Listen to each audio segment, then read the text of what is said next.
Saludos, apreciados Biblia lectores.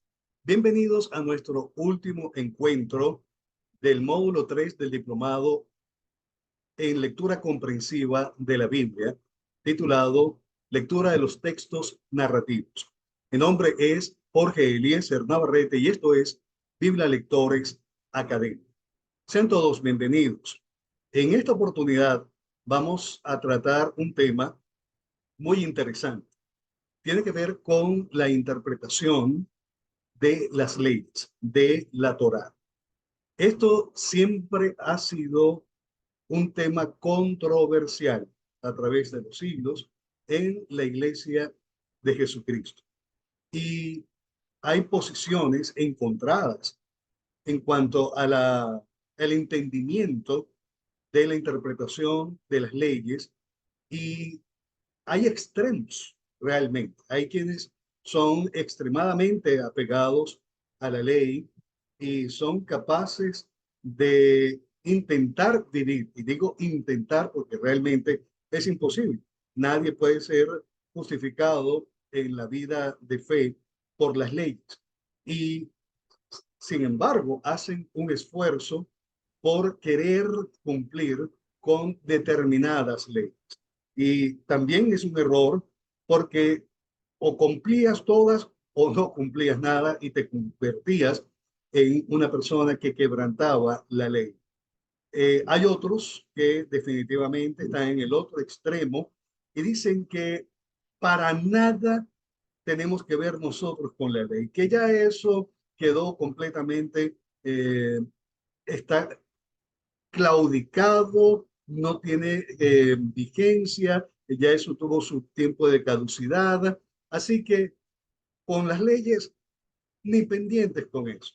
Entonces, vamos a ver cuál es la verdad que hay en cuanto a la interpretación de las leyes. ¿Será algo necesario para nosotros en el día de hoy? ¿Qué vamos a hacer nosotros, la Iglesia de Jesucristo, con estos 613 mandamientos expresados en 6 códigos diferentes? ¿Qué vamos a hacer con ellos? ¿Los vamos a descartar completamente? Bueno, para eso es nuestro encuentro en esta oportunidad. El propósito general que nos ocupa la atención en este día es familiarizarnos con el protocolo exegético que se debe emplear para la interpretación y exposición de las leyes de la Torá en nuestros días. Hay algunos objetivos que nos hemos propuesto. Una vez que finalicemos nuestro encuentro y la semana de estudio, en nuestra condición como participantes, habremos adquirido la capacidad de, en primer lugar, conocer más de cerca la ley de Moisés y los diferentes códigos legislados en los que podrían ser distribuidos aproximadamente 613 mandamientos o leyes. En segundo lugar, habremos adquirido la capacidad de comprender el protocolo hermenéutico y exegético de que nos permita comprender el hecho de cómo Jesús interpretó la ley en sus momentos. En tercer lugar, habremos adquirido la capacidad de hacer la lectura comprensiva de las leyes y sus diferentes códigos y aplicarlos a nuestra vida de fe. Por otro lado, habremos adquirido la capacidad de entender que en materia de la subclase de leyes existe un fenómeno literario llamado continuidad y discontinuidad que coexisten para nuestra edificación espiritual. Y por último, habremos adquirido la capacidad de aceptar que el estudio y vigencia de los principios que subyacen a las leyes, indistintamente del código al que pertenezcan, es para que alcancemos el bien de la espiritualidad deseado, como lo es la santidad.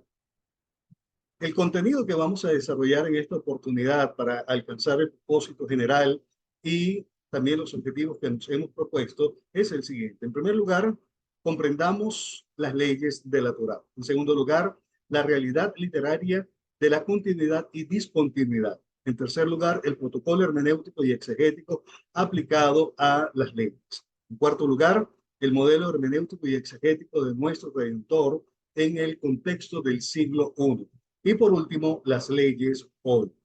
Tenemos algunos recursos que ya están dispuestos en el aula virtual. Uno es el capítulo 6 del libro de regreso a la predicación expositiva por ese servidor, Jorge Eliezer Navarrete, y tenemos un video y la presentación de ese video que lleva por título El calendario, fiestas judías y la historia de la redención.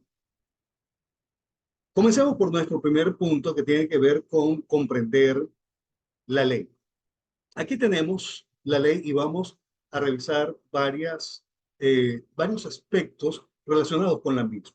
En primer lugar, la realidad situacional en cuanto a el momento cuando se dio lugar a la Torá, a las leyes, en el período del Antiguo Testamento. Tenemos que comprender algo bien interesante. El pueblo de Israel se gestó como nación en otra nación, en este caso Egipto.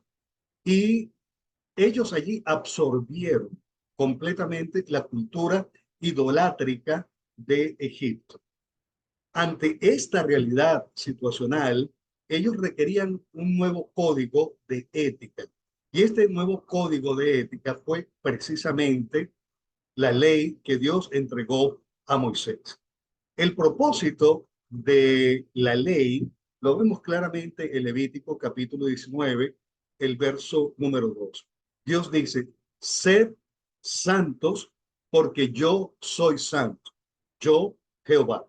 Allí hay un llamado a la santidad claramente y todo lo que encontramos en las leyes apunta precisamente para que el pueblo de Israel alcanzara este bien extraordinario como lo es la santidad.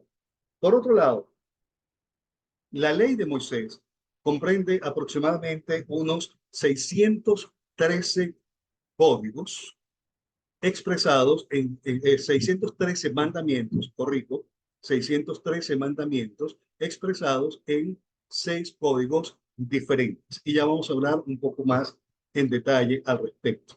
Sin embargo, un aspecto muy interesante relacionado con la Torá, la ley de Moisés, es el fenómeno literario de la continuidad y la discontinuidad. ¿En qué existe continuidad y en qué no existe continuidad o discontinuidad?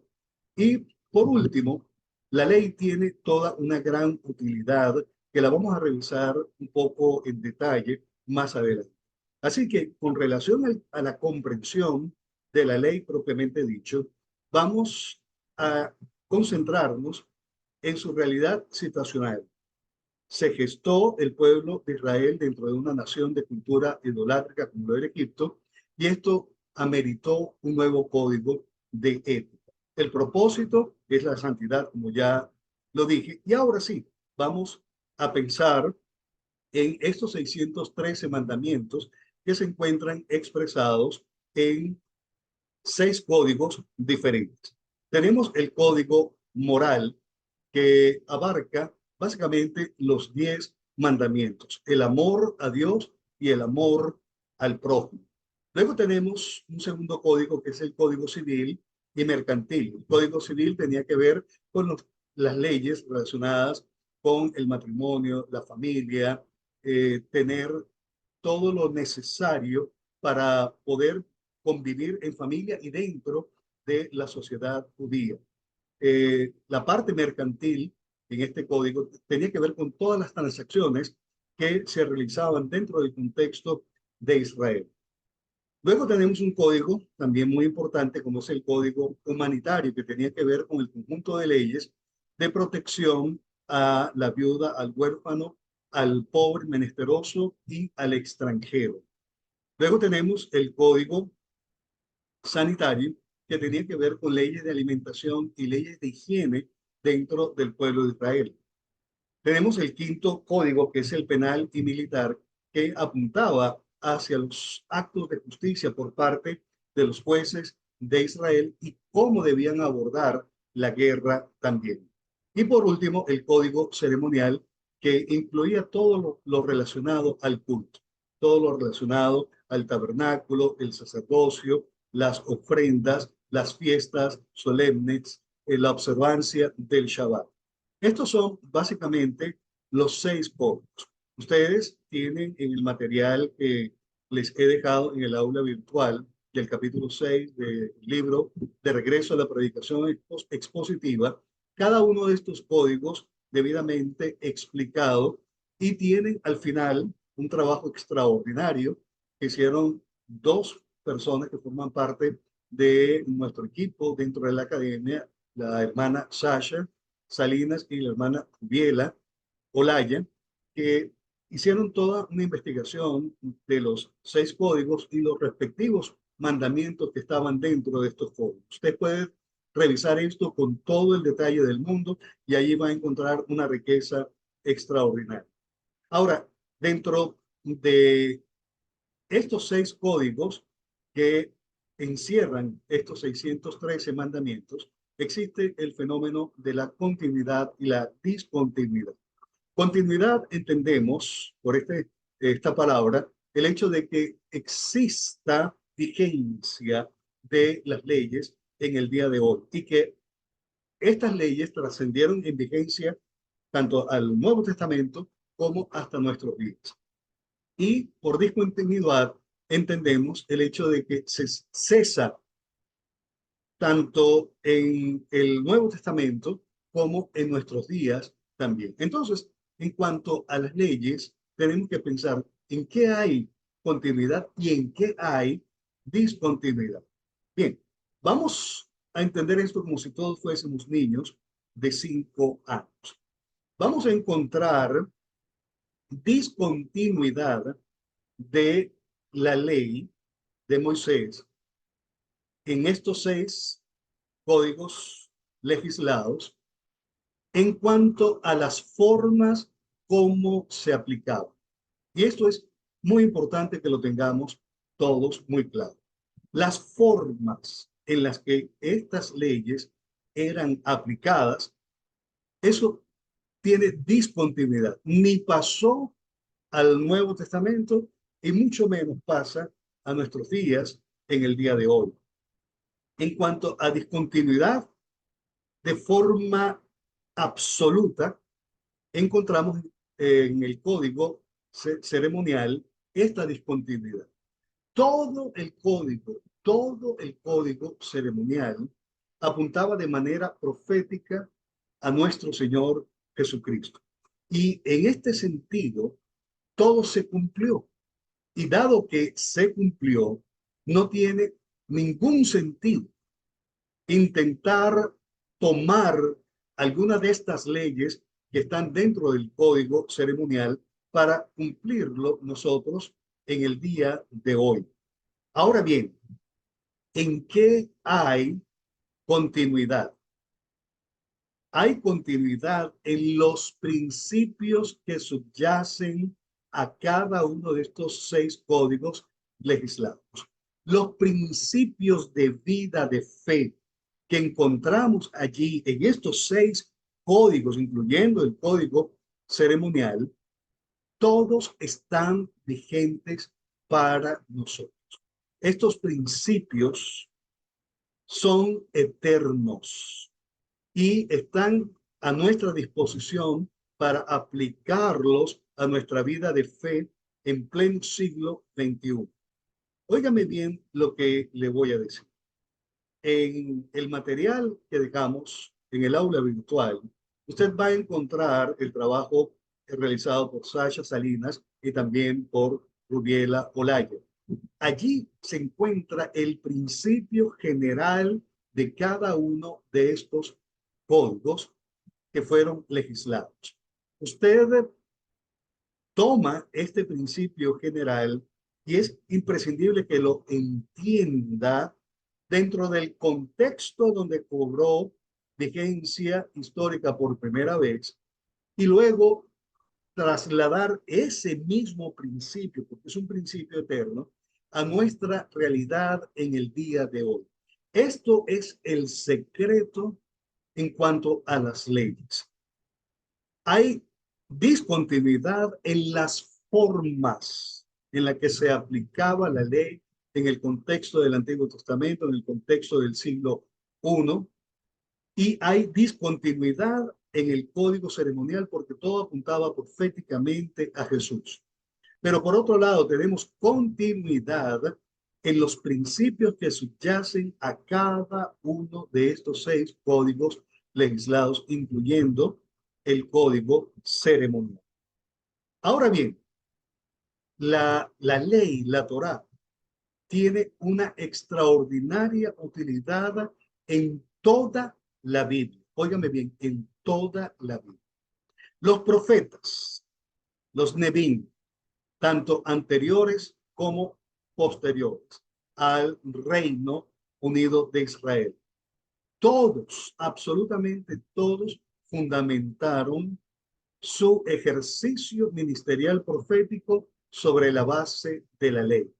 Los profetas levantaron la voz en conformidad a la realidad situacional que vivía Israel, que vivía Judá después de la división del reino una vez que había fallecido Salomón, y lo hicieron sobre la base de la Torá.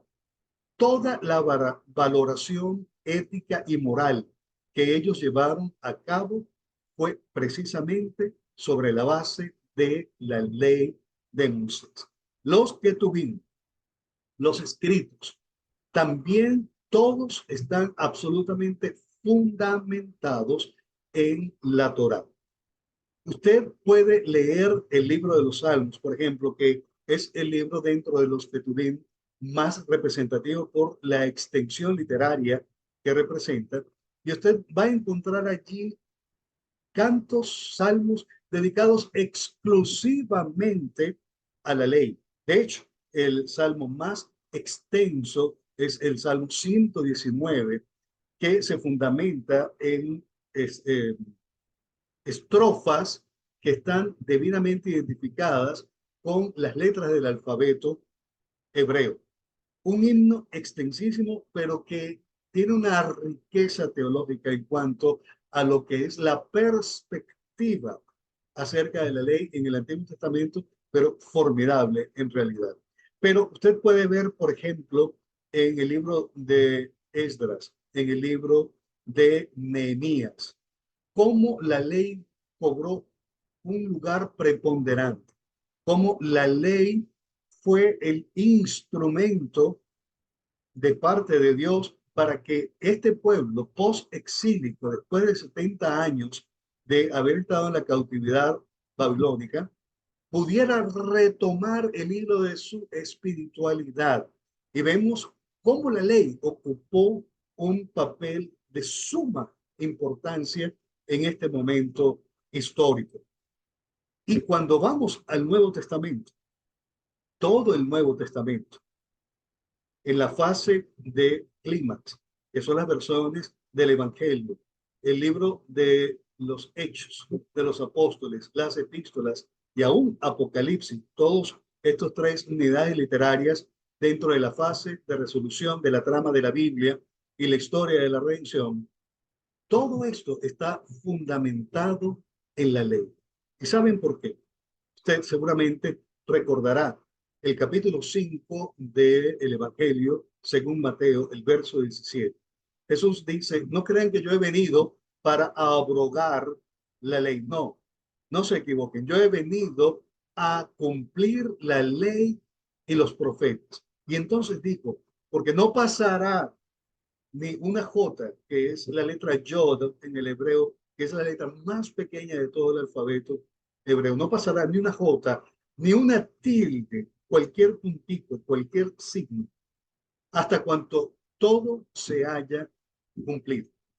La Torá fue entregada por Dios a Moisés como el fundamento absoluto de toda la revelación de Dios de sí mismo y su relación con la creación, en particular con el género humano. Así que ante tan grande utilidad, es un graso error desestimar la ley. Decir, no, ya todo eso quedó atrás. No tenemos nada que hacer. Jesucristo lo clavó en la cruz del Calvario y todo eso es cierto.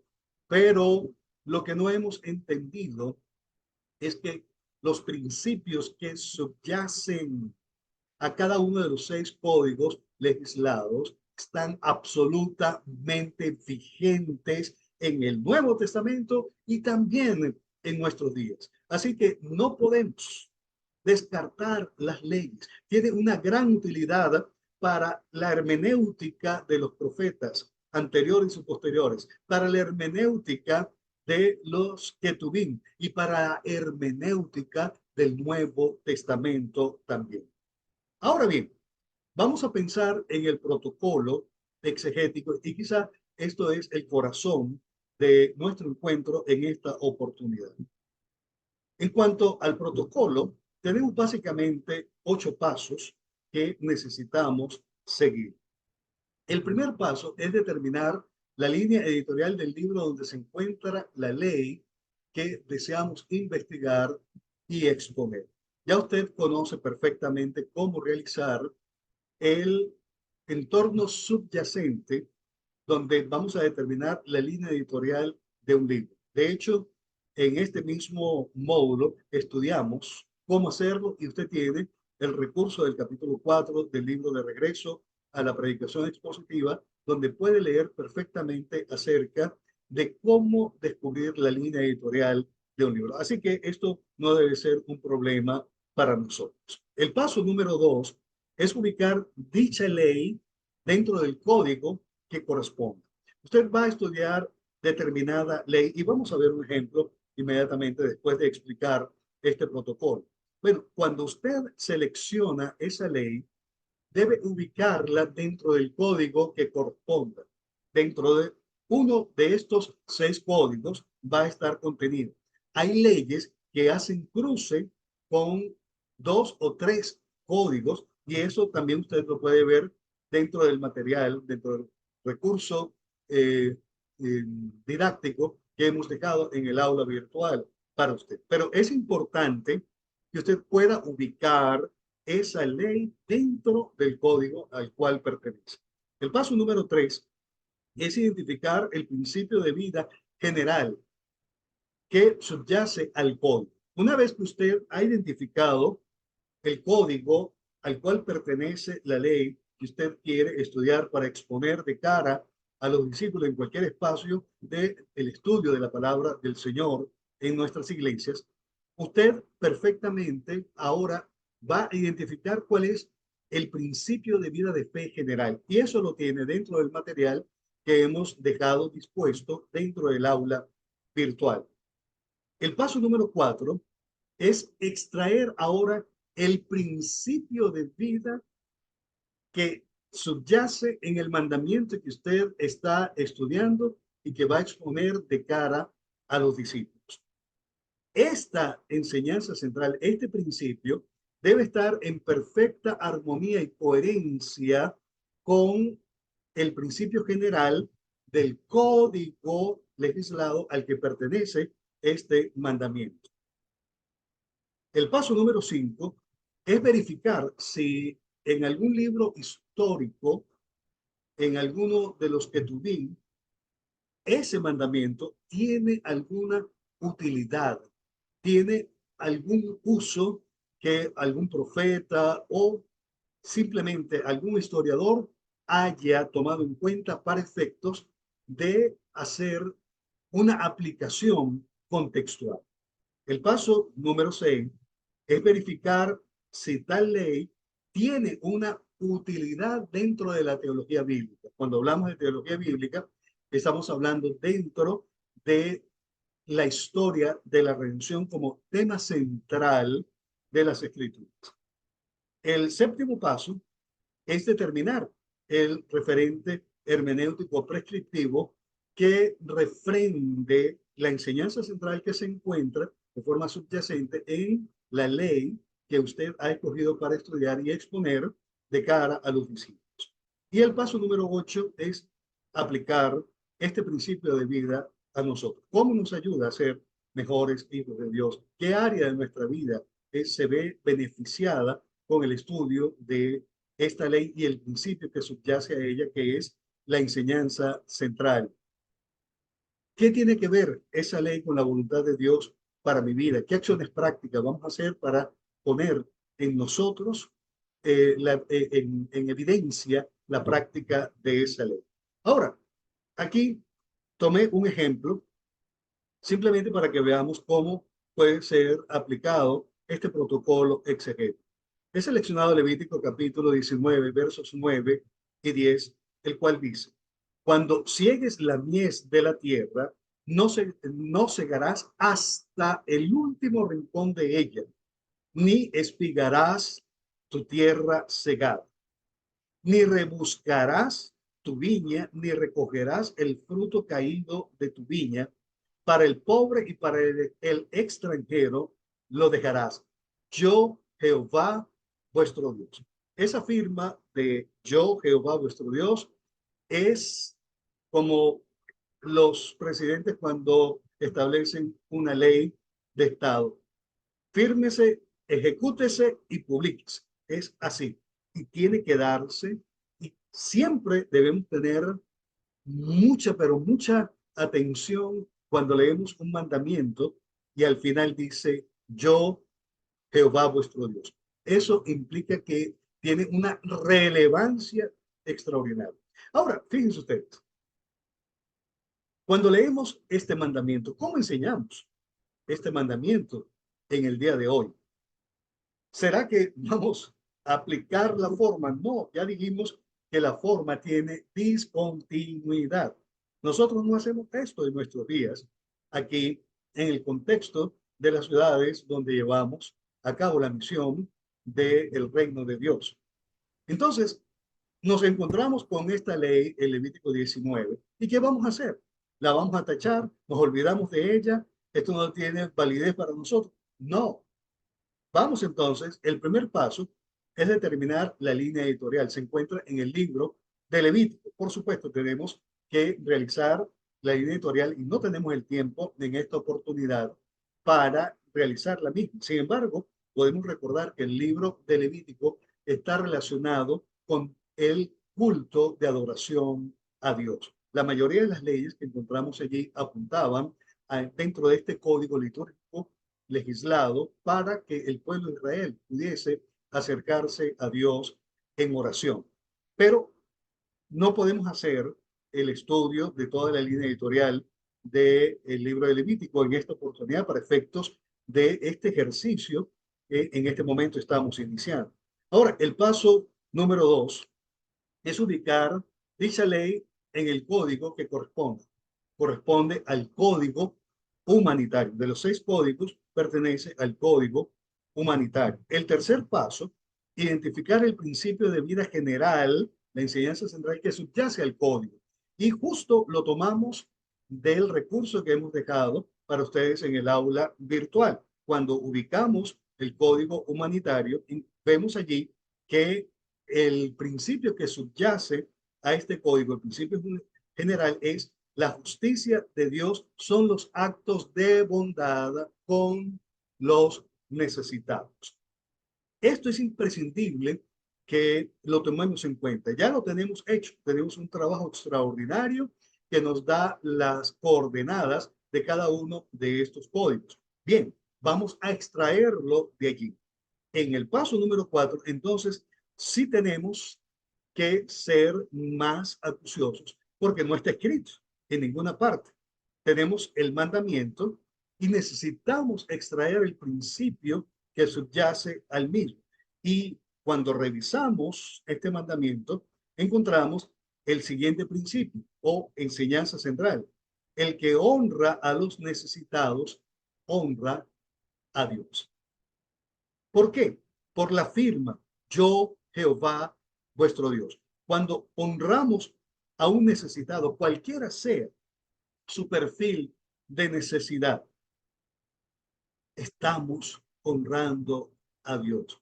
Porque esta firma, yo, Jehová, vuestro Dios, es porque Él espera que esto se cumpla. Y en la medida que nosotros cumplamos con la honra a un necesitado, sea una viuda, sea un huérfano, sea un extranjero, sea una persona pobre, un menesteroso, una persona en condición de calle que les llamamos indigentes.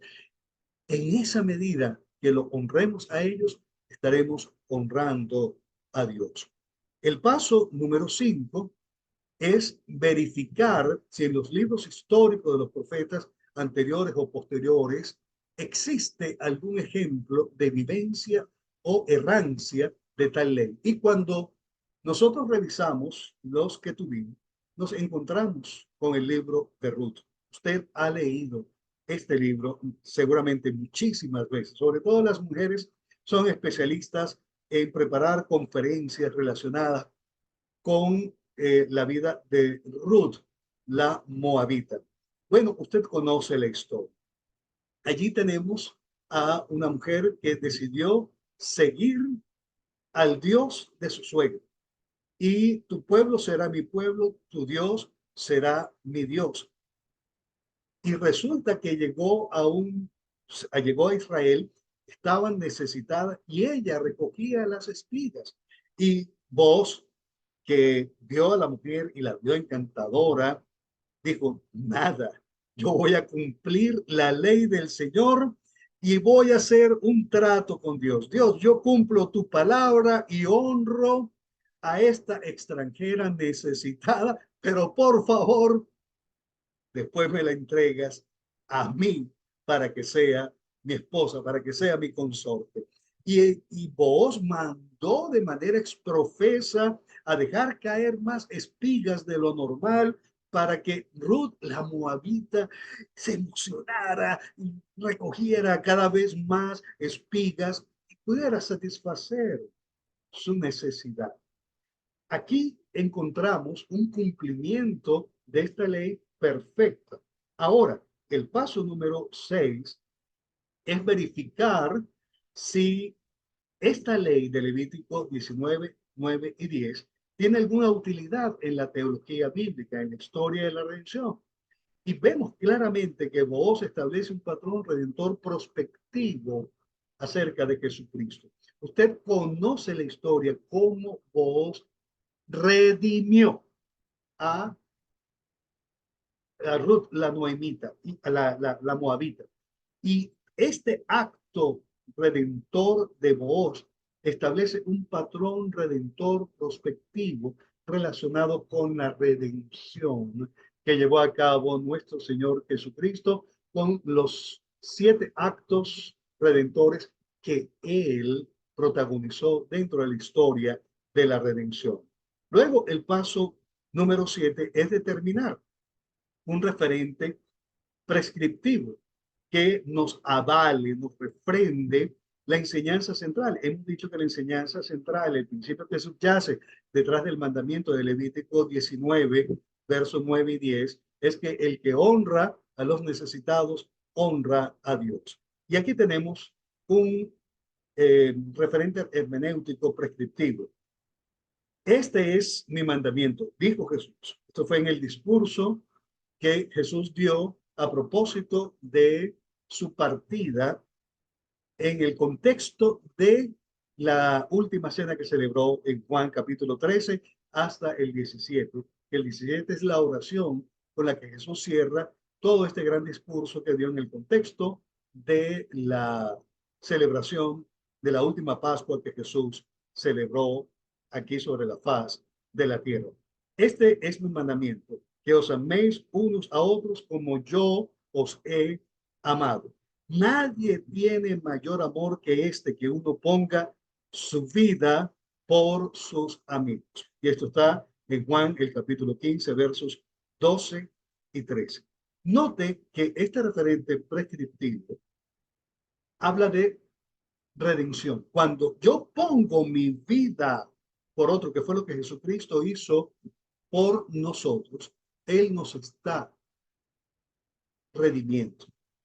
Es un acto de amor y no hay mayor acto de amor, dice el Señor Jesucristo, que alguien ponga su vida por otro. Y cuando nosotros vemos la historia de Booz con Ruth la Moabita, vemos esta expresión allí de ese amor de alguien que es capaz de poner su vida, de redimir a otro. Este referente hermenéutico prescriptivo nos ayuda a entender que el amor es el único vehículo que nos permitirá honrar a un necesitado. Honramos al necesitado no por un mandamiento. Honramos al necesitado porque lo amamos, porque el necesitado, la viuda, el huérfano, el pobre, el menesteroso, el extranjero, están en el corazón de Dios. Y cuando nosotros comprendemos que Dios legisló todo un código para beneficiar a los necesitados, eso se convierte en nuestro modelo de vida. Y entonces somos movidos a honrar al necesitado por amor. Por eso Jesucristo, con estas palabras, nos invita a que tengamos esta clase de amor por nuestros hermanos, por los necesitados, por el mundo entero, que está en una crisis de valores y ética, precisamente porque le ha dado la espalda a Dios. Así que en este texto de Jesús, en el nuevo mandamiento que Jesús da, que es un nuevo mandamiento por el patrón de referencia. El primer mandamiento con relación al amor era ama a tu prójimo como a ti mismo.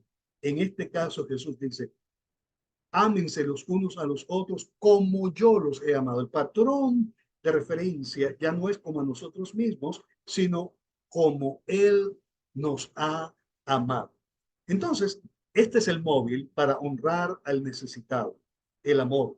Y cuando honramos al necesitado, estamos honrando a Dios indiscutiblemente. Y por último, el paso número 8, aplicar esto. ¿Cómo podemos nosotros, por amor, honrar al prójimo, honrar al necesitado y de esta forma honrar a Dios? Bueno, necesitamos tener una capacidad de observación importante.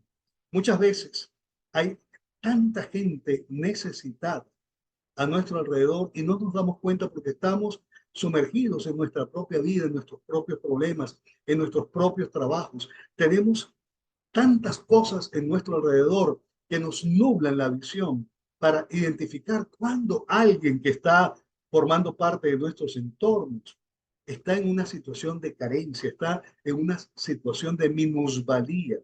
Necesitamos abrir nuestros ojos. En segundo lugar, necesitamos involucrarnos. Necesitamos llegar a la persona y preguntarle qué te ocurre, cómo te puedo ayudar. Y luego completar lo que es la ayuda que le vamos a ofrecer. La ayuda seguramente al principio será una ayuda de carácter asistencial, pero luego lo vamos a ayudar para que él mismo pueda generar autogestión y pueda solventar su crisis de manera permanente. Toda ayuda que nosotros damos tiene que tener un perfil asistencial donde le demos la comida servida a la persona, donde le demos el vestido, donde le demos el techo. Es decir, que satisfagamos su necesidad sentida de forma concreta. Pero no podemos quedarnos en una política únicamente asistencialista. Necesitamos llevarlo a la autogestión para que él desarrolle autonomía y de esta forma él sea capaz también luego de ayudar a otros necesitados y honrar también a Dios de esta forma. Es importante que pensemos en qué acciones prácticas vamos a tomar. Bueno, abramos nuestros ojos, veamos a nuestro alrededor. ¿Quién tiene alguna carencia?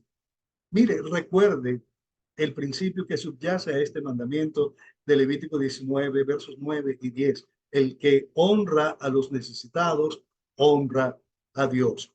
Busquemos oportunidades para honrar al necesitado e indiscutiblemente vamos a honrar a Dios. Bueno, de esta manera sencilla, sucinta, es como podemos aplicar el protocolo de la exégesis de las leyes. Ahora, pensemos brevemente en el modelo de nuestro Señor Jesucristo. En el Sermón de la Montaña, capítulo 5, versos 17 hasta el 48, vemos un ejercicio de Jesús extraordinario. Jesús venía en el capítulo 4 de hacer una cantidad de milagros, sanidades, expulsiones de espíritus inmundos, y mucha gente le comenzó a seguir de distintas regiones del Medio Oriente. Cuando Jesús se ve rodeado de tanta gente, una gran multitud, nos dice el capítulo 5, el verso 1, que Jesús subió al monte, sus discípulos le siguieron y comenzó Jesús a dar el discurso que conocemos con el nombre del Sermón de la Montaña. Discurre en primer lugar lo relacionado al carácter del discípulo, luego lo relacionado con la misión del discípulo. Pero llega al capítulo 5, el verso 17, y nos presenta una gran verdad, y es que los seguidores de Jesucristo fundamentamos nuestra vida en la palabra escrita y no en las tradiciones orales. Y él deja claro que porque él fuese alguien muy popular que estaba moviendo masas, él no iba a ser el hombre del año catalogado por la revista Time como el personaje más influyente del año y que por ser eso él iba a abrogar la ley y los profetas. No, no, en lo absoluto. Mire, Jesús le dice, no, no se vistan que no van. Fariseos, ustedes que siguen la escuela de Shammai y de Gilel, olvídense que yo he venido a refrendar eso. No, yo he venido a refrendar la ley porque no pasará ni una jota ni una tilde hasta cuanto todo se haya cumplido. Así que, por favor, quítense esa falsa expectativa que yo he venido a favorecer a la escuela de Shammai o a la de Hillel en cuanto a la tradición oral. No, yo he venido es a refrendar la palabra escrita, dice Jesús. Entonces, él plantea dos conclusiones. La primera conclusión dice que aquel que quebranta un mandamiento, es decir, lo tergiversa y así lo enseña, será llamado muy pequeño en el reino de los cielos. Pero la segunda conclusión es que el que cumple un mandamiento lo entiende de manera adecuada y así lo enseña, este será llamado grande en el reino de los cielos. Y luego argumenta finalmente en el verso 20, porque si la justicia de ustedes no supera la justicia de los fariseos y de los escribas, que se fundamentaba en la tradición oral, pues no entrarán en el reino de los cielos. Entonces, es una argumentación sumamente sólida y álgida para el momento histórico en el que Jesús la colocó. Luego de esto, en el capítulo 5, el verso 21, hasta el capítulo 5, el verso 48, Jesús establece 6 ejemplos y los 6 ejemplos los inicia con esta frase: oísteis que fue dicho. Cuando Jesús dijo 6 veces, solo puede revisar ahí en el Sermón del Monte, oísteis que fue dicho, Jesús se estaba refiriendo a la tradición oral, esas escuelas de Shammai y de Hillel en el siglo I que eran seguidos por los escribas, por los fariseos, por la élite religiosa del momento histórico. Cuando Jesús inició su ministerio en este contexto del Sermón del Monte, él contravino de manera frontal la tradición oral de los ancianos de Israel, Shammai y Gilel. Pero él toma el mandamiento que ellos habían tergiversado y da la correcta interpretación. Y esa correcta interpretación no era un nuevo mandamiento. Cuando Jesús dijo, pero yo les digo, no tiene que ver con un nuevo mandamiento. No, Jesús no está aboliendo la ley. Jesús está interpretando de manera adecuada la ley por el principio que subyace a la ley, a determinado mandamiento. Y entonces dice en el verso 21 del capítulo 5, no matarás. Oíste que fue dicho, no matarás. Recordemos que él se estaba refiriendo a la tradición oral. Ahora, él toma el mandamiento y da la correcta interpretación. Deja a un lado la tradición oral, que era la tradición de los ancianos de Israel, Shammai y Gilel. Y luego, ¿cuál es el principio que subyace el mandamiento? Evitar la ira. Ese es el principio. En la medida que nosotros evitamos la ira, vamos a evitar ser homicidas. Y esto es tan interesante que el apóstol Juan, en la primera carta que él escribe, él comienza a desarrollar este principio de vida. El capítulo 1, capítulo 2, capítulo 3. El capítulo 1 dice, si estamos en comunión con los hermanos, estamos en luz. En el capítulo 2 de esta primera epístola de Juan, dice que el que aborrece a su hermano está en tinieblas. Y luego en el capítulo 3 llega ya al clímax ascendente de toda esta presentación que él hace en la primera carta y dice que el que aborrece a su hermano es un homicida y pone el ejemplo de Caín con respecto a Abel. Bueno, todo esto es lo que subyace en el mandamiento no matarás. La tradición oral, Shammai, ellos establecían que si no ejecutábamos la muerte física de alguien, pues estábamos libres de la infracción del mandamiento. Pero Jesús dice, no, no, el solo hecho de que tú te enojes, y la ira es la chispa que enciende el enojo, ya eres culpable de juicio. Entonces, Jesús se remite exclusivamente al principio. Capítulo 5, verso 27, no cometerás adulterio. La tradición oral decía que era adulterio si había coito, pero si no había coito, pues tranquilo, yo podía meter mano, podía hacer aquello, podía hacer lo otro, y no había infracción de la ley. Jesús dice, hey, un momentico, el principio es este, hay que evitar la codicia. Jesús le dice, yo les digo que cualquiera que mire a una mujer la codicia en su corazón ya adulteró con ella. Entonces, el principio es que hay que evitar que el corazón esté contaminado, porque lo que sale del corazón es precisamente lo que contamina al ser humano. Por eso Jesús dice, hay que tomar medidas radicales para evitar el adulterio, porque el adulterio comienza con la codicia en el corazón. Entonces, Jesús se va al principio. Luego, en el 5:31, carta de divorcio. Oíste que fue dicho, el que repudia a su mujer dele carta de divorcio, pero Jesús entonces establece el principio, la unidad conyugal. Ese es el principio por el que es imprescindible luchar, la unidad conyugal. Luego, en el 5:33, no perjurarás. Y entonces Jesús dice, no, si das una palabra, tienes que cumplirla. Perjurar es no cumplir con la palabra. Pero Jesús dice, mira, no jurarás ni por el trono de Dios, ni por Jerusalén, ni por ningún otro factor. ¿Cuál es el principio? Que vuestro sí sea sí y vuestro no sea no. Eso significa credibilidad. El ciudadano del reino es una persona cuya palabra es un documento firmado, desarrolla credibilidad.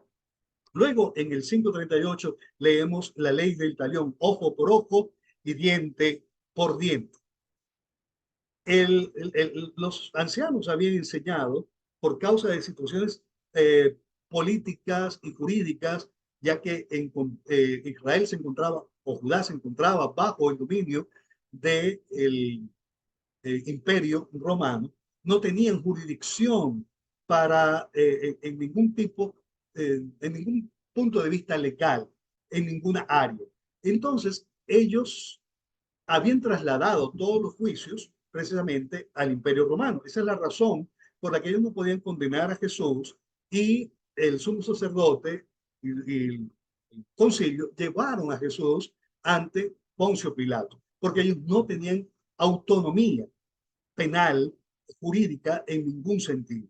Pero entonces habían tomado la ley del talión que debía ser administrada por los jueces de Israel por su mano personal. Y ya cuando tomamos la ley por nuestra mano se llama venganza. Entonces, ante esta práctica que estaba ocurriendo en ese momento circunstancial en el siglo I, Jesús dice el principio, es necesario promover la justicia. Hay que dar lugar a la justicia, no a la venganza. Y por último, en el 5:43 leemos, amarás a tu prójimo, y la coletilla que habían insertado los ancianos de Israel, y aborrecerás a tu enemigo. Jesús establece el principio, procura el bien aún de tus enemigos. Como podemos ver en esta revisión sucinta, porque no tenemos tiempo para profundizar en todo esto, Jesús siempre se refirió al principio que subyace al mandamiento. Ahora bien, ya para finalizar, pensemos en las leyes hoy. En cuanto a esto, lamentablemente tenemos una gran distorsión. Hoy día hay grupos religiosos que están reproduciendo formas en cuanto a la aplicación de la ley. Un ejemplo son las fiestas solemnes de Levítico 23. Están celebrando fiestas. Pronto viene, de acuerdo a Levítico 23, la fiesta de la Pascua, la Pesaj. Y un montón de cristianos en el mundo entero se están preparando para celebrar la Pesaj, la Pascua. Y no hemos entendido que Jesucristo es nuestra Pascua. Y eso está claramente descrito en 1 Corintios, el capítulo número 5. Él es nuestra Pascua. Todas las fiestas apuntaron de forma profética a Jesucristo porque estas fiestas tenían un ciclo anual que usted lo puede ver en el video que está dispuesto allí en el aula virtual. Vea este video y cerciórese de comprender perfectamente cómo lo explico en el mismo, cómo esto era un ciclo anual y cómo esto representa un ciclo redentor también. Entonces, hay una gran distorsión en el día de hoy relacionado con el cumplimiento de la ley. Quieren reproducir formas y lo que tenemos es que reproducir son los principios que subyacen al código y a la ley que forma parte de ese código. Por otro lado, tenemos nosotros vigencia hoy. Tenemos 6 códigos y en esos 6 códigos nosotros tenemos continuidad en cuanto a los principios que subyacen a estos mandamientos, pero hay discontinuidad en cuanto a las formas y hay discontinuidad en cuanto al código ceremonial, que es el código al que pertenecen las fiestas solemnes, el Shabbat y todo esto. Entonces, tenemos que tener esto muy claro en nuestra mente para que en el día de hoy podamos desarrollar una predicación expositiva adecuada de las leyes, siguiendo el protocolo de 8 pasos que estamos proponiendo en nuestro módulo lectura de los textos narrativos. Queridos y amados Biblia lectores, para mí es un verdadero privilegio haber compartido con ustedes este módulo número 3 del Diplomado en Lectura Comprensiva de la Biblia. Yo espero que esto sea de gran ayuda para todos nosotros y podamos ser lectores de los textos narrativos con toda la ciencia que realmente necesitamos aplicar para edificar nuestra vida personal y para edificar la vida de nuestros discípulos. La gracia de nuestro Dios sea con todos y cada uno de ustedes.